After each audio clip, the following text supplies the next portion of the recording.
les fournisseurs de gaz et d'électricité s'adaptent-ils à une concurrence accrue et à des fluctuations marquées de leurs coûts d'approvisionnement?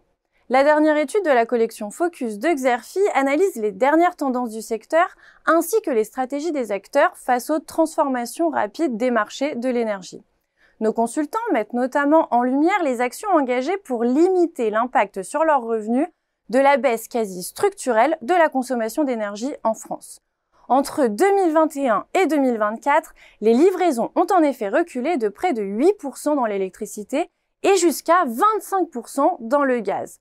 En parallèle, la fin programmée en 2026 de l'accès régulé à l'électricité nucléaire historique, ou ARENH, constitue un défi clé pour les fournisseurs.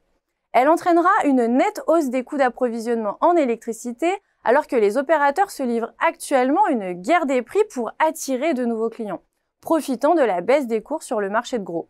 Au-delà de la percée des fournisseurs alternatifs, la concurrence se renforce également avec l'amont de la filière. Plusieurs producteurs d'énergie renouvelable se lancent dans la fourniture d'électricité ou de gaz auprès de grands consommateurs industriels via des contrats de vente de gré à gré. Dès lors, quels effets ces initiatives commerciales auront-elles sur la concurrence? Comment les fournisseurs s'arment-ils pour rester compétitifs face aux évolutions du marché? Et quelles perspectives se dessinent pour la demande d'électricité et de gaz en France à 10 ans? Dans ce rapport, les consultants de Xerfi ont notamment analysé les stratégies de croissance des acteurs. 6 grands axes se dégagent. Premièrement, ils adaptent les offres aux mutations du marché et de la demande, à l'instar d'Home Energy, qui a fait coïncider heures creuses et pics de production solaire. Pour sécuriser leurs approvisionnements, certains adoptent un modèle hybride de fournisseurs-producteurs. En parallèle, des initiatives commerciales sont prises pour pénétrer le segment des clients non résidentiels.